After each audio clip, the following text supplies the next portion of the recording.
સુરતમાં એસઓજી અને મહાનગરપાલિકાએ સંયુક્ત ટીમ બનાવી શૈક્ષણિક સંસ્થાઓ આસપાસમાં પાનના ગલ્લા, ચા નાસ્તાની લારી, ટપરીઓ તેમજ સ્મોકિંગ ઝોન આઈડેન્ટિફાઈ કરીને સરપ્રાઇઝ ચેકિંગ હાથ ધરવામાં આવ્યું, જેમાં કુલ 7 સ્થળો પર પાનના ગલ્લાઓની રસીદો બનાવી 3000નો દંડ તેમજ એક પાનના ગલ્લાનું દબાણ દૂર કરવામાં આવ્યું.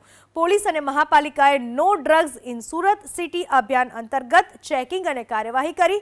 આ કાર્યવાહી દરમિયાન ડ્રગ્સ અંગેની કોઈ ગુનાહિત પ્રવૃત્તિ ચાલતી હોવાનું ધ્યાને આવ્યું ન હતું. સામાન્ય રીતે સ્કૂલની આસપાસ 100 મીટરની ત્રિજ્યામાં તમાકુ કે તમાકુની બનાવટના વેચાણ પર પ્રતિબંધ છે.